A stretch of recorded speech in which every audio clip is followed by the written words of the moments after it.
Il était l'un des rares auteurs d'Albanie connus et traduits dans le monde entier. Il est mort lundi 1er juillet à Tirana.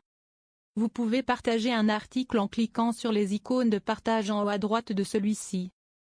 La reproduction totale ou partielle d'un article, sans l'autorisation écrite et préalable du monde, est strictement interdite. Pour plus d'informations, consultez nos conditions générales de vente. Pour toute demande d'autorisation, contactez syndication@lemonde.fr. En tant qu'abonné, vous pouvez offrir jusqu'à 5 articles par mois à l'un de vos proches grâce à la fonctionnalité Offrir un article.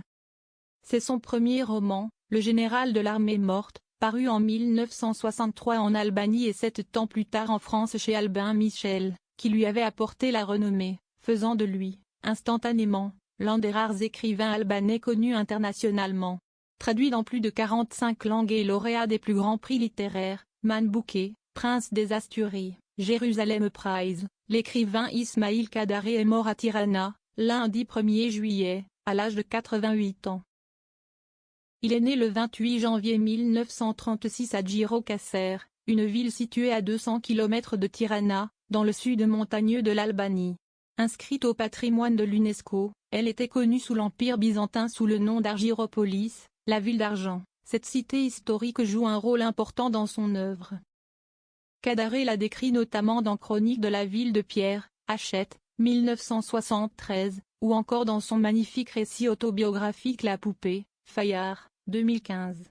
Dans sa vie comme dans ses récits, Kadare revenait toujours à Gjirokastër, la ville la plus penchée d'Europe, la seule où l'on pouvait accrocher son chapeau à la pointe d'un minaret. Vous pouvez partager un article en cliquant sur les icônes de partage en haut à droite de celui-ci. La reproduction totale ou partielle d'un article, sans l'autorisation écrite et préalable du monde, est strictement interdite. Pour plus d'informations, consultez nos conditions générales de vente. Pour toute demande d'autorisation, contactez syndication@lemonde.fr. En tant qu'abonné, vous pouvez offrir jusqu'à 5 articles par mois à l'un de vos proches grâce à la fonctionnalité Offrir un article. Éternel soupçon d'ambiguïté.